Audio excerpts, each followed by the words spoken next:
Dear student of class 11th, in the previous video, I have sent video concerned with the blood grouping, and all you have liked my video. Thank you for this. Today I am sending you a video in the first chapter, that is taxonomic aids. But what is taxonomy? आज मैं इस video के द्वारा taxonomic ads के बारे में बताऊंगा कि टैक्सोनोमी को पढ़ने में कौन कौन से टूल्स हैं जो सहायक होते हैं, उसके विषय में मैं संक्षिप्त जानकारी देने का प्रयास कर रहा हूं आज। तो सबसे पहले जानिए कि टैक्सोनोमी क्या है। तो टैक्सोनोमी क्या है? The science of classification. वर्गीकरण के विज्ञान को टैक्सोनोमी कहा जाता है। और हम सब ये भी जानते हैं कि टैक्सोनोमी के फादर कैरोलस लिनियस को कहा गया।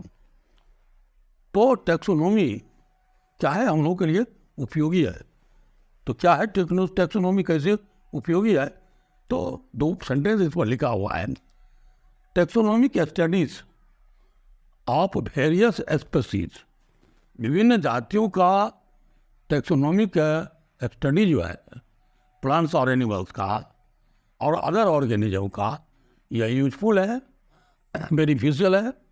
किसमें? एग्रीकल्चर में, फॉरेस्ट्री में और उद्योगों में, और general knowing of our bio resources, हमारा जो बायो रिसोर्सेस है उसके विषय में टैक्सोनोमी को पढ़ने से हमें जानकारी प्राप्त होती है या मदद मिलती है।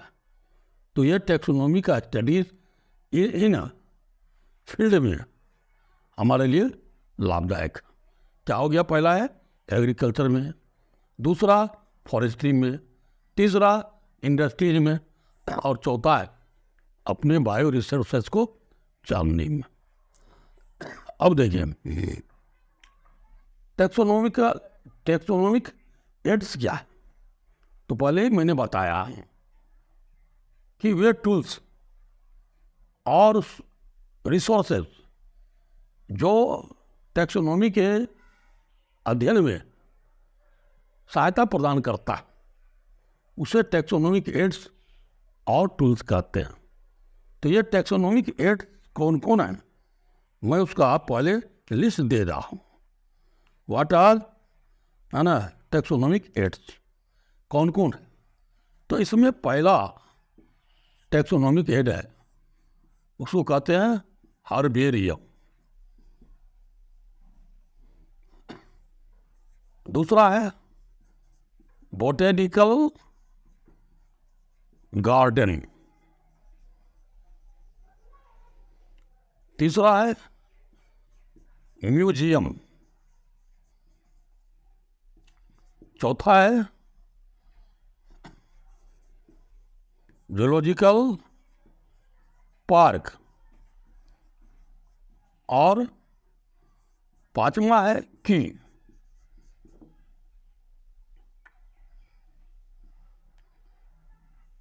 तो ये पांच जो आप देख रहे हैं यहां पर, पहला हर्बेरियम, दूसरा बोटेनिकल गार्डन, तीसरा म्यूजियम, चौथा जूलॉजिकल पार्क और पांचवा क्विज की। ये पांच जो है टैक्सोनोमिकल एड्स है।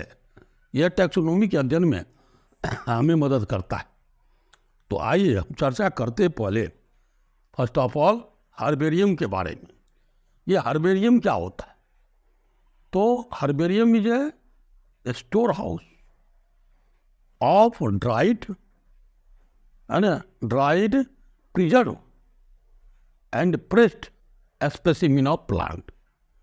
प्लांट के स्पेसिमिन को प्रिजर्व किया जाता है और फिर उसको संग्रह करके रखा जाता है। तो उसको कैसे प्रिजर्व किया जाता है जरा देखें। तो इसमें क्या होता है, जो रेयर प्लांट है या जो जिस प्लांट का हम अध्ययन करना चाहते हैं या भविष्य के लिए अध्ययन के लिए उसको हम स्टोर करके रखना चाहते हैं, ऐसे पौधों के पत्तियों को हम क्या करते हैं, सुखाकर और कागज के शीट पर, है ना, मोटे कागज के शीट पर क्या करते हैं, हम उसको एडेसिव के द्वारा चिपका देते हैं या उसको पिनअप कर देते हैं और फिर दूसरा पेपर दे करके उस पर प्रेस करके और उसको रख देते। कुछ दिनों के बाद वह पूरा ड्राई अप हो जाता है। अब उसके नीचे क्या करते हैं, उस स्पेसिमिन के नीचे पूरा विवरण लिखते, डेट ऑफ कलेक्शन, किसके द्वारा, मतलब किसने इसको इंड्यूस किया ऐसा करने के लिए, हर्बेरियम बनाने के लिए, फिर स्पेसीज का, स्पेसिमिन का, है ना, क्या कहते हैं, कॉमन नेम क्या है, फिर उसका साइंटिफिक नेम क्या है, किस जीनस का है, किस फैमिली का है, यानी पूरा विवरण उसके नीचे लिखते हैं और लिख करके और उसको फाइल में दे करके हम उसको स्टोर कर लेते हैं। इस तरह से हमारा हर्बेरियम तैयार हो जाता है और क्या है, फ्यूचर रिपोजिटरी हो गया, भविष्य के लिए यह निश्चित, है ना, एक निधि के रूप में हो गया। और जहाँ पर हर्बेरियम का स्टोर हाउस है उस जगह हम इसको चाहे एक क्रम में हम उसको अरेंज करके रखते हैं, टैक्सोनॉमिकल क्रम में हम क्या करते हैं, उसको स्टोर करके रखते हैं। तो इस तरह से हमारा हर्बेरियम तैयार हो जाता है और यह अध्ययन में हमें आगे भी हमको मदद करता है। इसके बाद है बोटेनिकल गार्डन। अब गार्डन सब समझते होंगे, गार्डन कहा जाता है बगीचा को। तो एक तो बगीचा होता है, फील्ड है, और ये क्या है, बोटेनिकल गार्डन। ये गार्डन जो है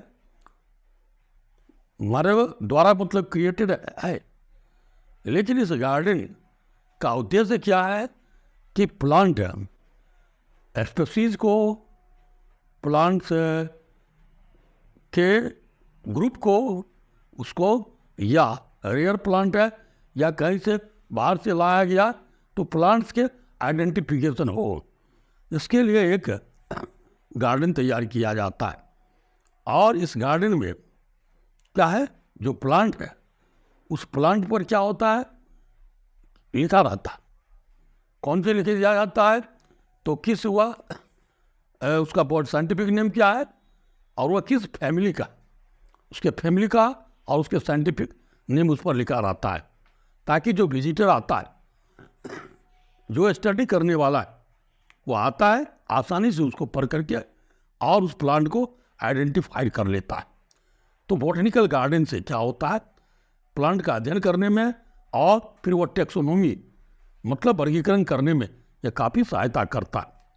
कुछ बोटेनिकल गार्डन का जो प्रसिद्ध है, आप नाम सुने होंगे, क्या है, क्यू बोटेनिकल गार्डन है, कहाँ, इंग्लैंड में। और फिर भारत में इंडियन बोटेनिकल गार्डन, ये कहाँ पर है, हावड़ा, है ना, कोलकाता, हावड़ा में, मतलब बोटेनिकल गार्डन इंडिया में। और फिर बोटेनिकल, है ना, रिसर्च इंस्टीट्यूट और गार्डन कहाँ पर है, ये है लखनऊ, यूपी में। तो इस तरह से बोटेनिकल गार्डन क्या करता है, असिस्ट करता है, हेल्प करता है, किसमें, है ना, टैक्सोनॉमी के अध्ययन में। अब आइए तीसरा एस्पेक्ट है, वह है म्यूजियम। म्यूजियम को हम लोग अजायब घर कहते, हम लोग म्यूजियम का नाम सुने होंगे। तो इस म्यूजियम में किस तरह के जानवर और पौधे होते हैं। तो म्यूजियम में बहुत पुराने काल के पौधे और जानवरों के स्पेसिमिन को, है ना, क्या करता है, प्रिजर्व करके रखा जाता है। अब क्या है, प्रिजर्वेशन का विभिन्न प्रकार के मोड्स होते हैं। तो इस प्रिजर्वेशन के मोड्स में हम लोग देखें लेबोरेटरी में क्या होता है, जार होता है, और उस जार में, है ना, प्रिजर्वेटिव केमिकल्स का उपयोग करके, है ना, उसके घोल में जानवरों को रखा जाता है एकदम, और वो सजीव रहता है, हम लोगों ने देखा है। तो ये हो गया, जार में प्रिजर्व करके रखा जाता है। कुछ जानवरों को ड्राई अप, सुखा करके रखा जाता है, पूरे ड्राई अप करके, और कुछ जो है स्टम्प करके। स्टम्प करने का मतलब हुआ केवल उसका बाहरी आवरण, मार्फोलॉजिकल पार्ट है, और इनर पार्ट जो उसका निकाल करके उसके अंदर कोई मटेरियल दे दिया जाता है, और उसको उसका सही स्वरूप बाहर से देखने में वो लगता है, यानी उसको स्टम्प कर दिया जाता है। कुछ इंसेक्ट्स होते हैं, इंसेक्ट को क्या करते हैं, तो सीड्स पर दे करके या कार्डबोर्ड पर दे करके उसको पिनअप कर दिया जाता है, और इस तरह से उसका लाइफ साइकिल बना करके या इंसेक्ट को उस पर प्रिजर्व करके रखा जाता है। तो इस तरह से म्यूजियम में हमको प्रिजर्व प्लांट और एनिमल के स्पेसिमेन हमको देखने के लिए मिलता है। तो वहाँ पर क्या है, ये ऐसा लगता है कि ये कैसे कलेक्शन हुआ, और उसकी विचित्रता को जो होती है वह अजायब महसूस होता है, इसलिए इसका नाम अजायब घर रखा गया। इसे अंग्रेजी में म्यूजियम कहते हैं। अब क्या है, कलेक्टेड और प्रिजर्व प्लांट और एनिमल के स्पेसिमेन होते हैं। तो इसको जो अध्ययन करने वाले हैं, जो स्टूडेंट है, या शिक्षण संस्थानों में, कॉलेज में, लघु स्तर पर स्कूल में भी होता है, और वहाँ पर जो है अध्ययन करने में यह काफ़ी मददगार होता है। इस तरह से म्यूजियम का टैक्सोनॉमी अध्ययन में काफ़ी भूमिका है। अब आइए जूलॉजिकल पार्क। हम लोग पार्क जानते हैं, पार्क सब जो है काफ़ी कॉमन है। पार्क को उद्यान कहते हैं। उद्यान का मतलब क्या हुआ, बगीचा हो। तो जूलॉजिकल पार्क का मतलब हुआ एनिमल का ये पार्क। तो ये क्या है, ये भी मैन मेड क्रिएटेड होता है। किसी एरिया में मनुष्य द्वारा क्या होता है, एक क्या है, सिस्टम के तहत और एक आश्रय स्थल बनाया जाता है। अब वह इतना विशाल जगह होता है कि उसमें जो एनिमल्स होते, अरे वह एनिमल्स बिल्कुल प्राकृतिक पर्यावरण में, नेचुरल इन्वायरमेंट में वहाँ पर रहते हैं, और उस जानवरों को केयर के लिए क्या है, वर्कर्स होते हैं, और उसके भोजन की व्यवस्था, रहने की व्यवस्था, शेल्टर है, फीडिंग है, इस सारी व्यवस्था के लिए क्या है, उसके केयर टेकर्स होते हैं। जूलॉजिकल पार्क को जू कहते हैं, चिड़ियाघर कहते हैं। तो ये जूलॉजिकल पार्क भी क्या है, टैक्सोनॉमी के एड्स में काफ़ी मदद करता है, टैक्सोनॉमी के अध्ययन में मदद करता है। अभी कोई जूलॉजिकल पार्क जरूर देखे होंगे, या नहीं देखे हैं तो जरूर देखेंगे इन सभी जगहों को, है ना, बॉटनिकल गार्डन को, म्यूजियम को, जूलॉजिकल पार्क को। अब इसके बाद आइए, अंतिम स्टेप है कि क्या है कि जैसे मानचित्र में हम पढ़ते हैं, मानचित्र में की दिया रहता है, और उस चीज में क्या है कि दिया रहता है कि हम 1 किलोमीटर की दूरी को एक शॉर्ट दूरी के इंडिकेटर से हम उसको पकड़ लेते हैं कि अगर 1 सेंटीमीटर है तो ये कितना किलोमीटर के बराबर, और उसका की है मंदिर के लिए, सागर के लिए, महासागर के लिए, रेलवे लाइन के लिए, बस स्टॉप के लिए क्या है, एक इंडिकेटर या एक सिंबल होता है जो की का काम करता है। ठीक उसी प्रकार से जानवरों के अध्ययन के लिए, पौधों के अध्ययन के लिए, उसके जातियों के अध्ययन के लिए क्या होता है, की होता है। और इस की में क्या होता है, तो इसमें कॉन्ट्रास्ट कैरेक्टर पेयर में होते, और इस पेयर को कॉपलेट कहते हैं। अब उस पेयर से क्या होता है, वो कंट्रास्ट होते हैं, तो उसमें आइडेंटिफिकेशन करने के लिए क्या होता है कि में एक कैरेक्टर को, एक स्टेटमेंट को एक्सेप्ट किया जाता है और दूसरे को रिजेक्ट किया जाता है। तो एक्सेप्टेंस और रिजेक्शन के आधार पर क्या होता है, इस की के द्वारा है ना जानकारी हासिल होती है। यानी है ना की से क्या होता है, अध्ययन किया जाता है एनिमल्स को और प्लांट को, और जो अंततः क्या है टैक्सोनॉमी में अध्ययन में मदद करता है। उदाहरण के लिए आप देखें कि जानवर में जैसे मैमेलिया में क्या है, एक ऐसा जानवर है जिसको मिमी या जिसमें मेमोरी ग्लैंड्स होते हैं और फिर ईयर होते हैं, एक्सटर्नल ईयर या है ना, और विंग्स होते हैं। ये कौन से जानवर होंगे? फिर है कि मेमोरी ग्लैंड्स भी है, पिन्ना भी है, पिन्नी, एक्सटर्नल ईयर, हेयर्स भी है और टेल्स भी है। ये कौन सा जानवर होगा?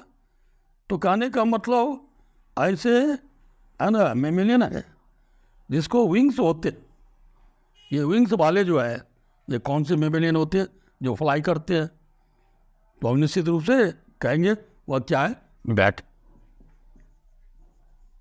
और अब इसको हम रिजेक्ट करेंगे, लेकिन अगर इसके बैट के लिए अगर हम इस स्टेटमेंट को देंगे तो ये गलत हो जाएगा, तो ये रिजेक्ट हो जाएगा।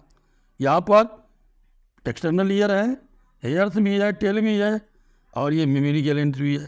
तो ये किसके लिए आता है? तो ये कैट के लिए आता है। तो इस तरह से क्या होते हैं कैरेक्टर्स, कंट्रास्ट कैरेक्टर मतलब होते हैं। और इस स्टेटमेंट को हम पढ़ करके और क्या कहते हैं, हम एनिमल्स और प्लांट का पता कर लेते।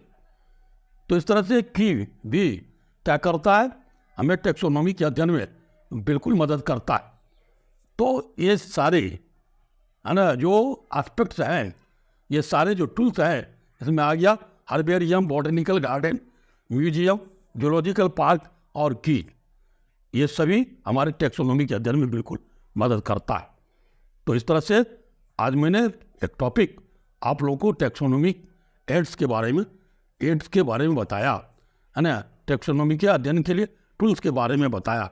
आप जरूर इस वीडियो को देखिए, लाइक कीजिए, शेयर कीजिए और हमारे इस चैनल को आप निश्चित है ना सब्सक्राइब कीजिए। सब्सक्राइब करने के लिए हम धन्यवाद देंगे, आप करेंगे सब्सक्राइब और मैं फिर मनोयोग से तैयारी करूंगा और फिर आगे की वीडियो आपके लिए प्रस्तुत करूंगा। धन्यवाद।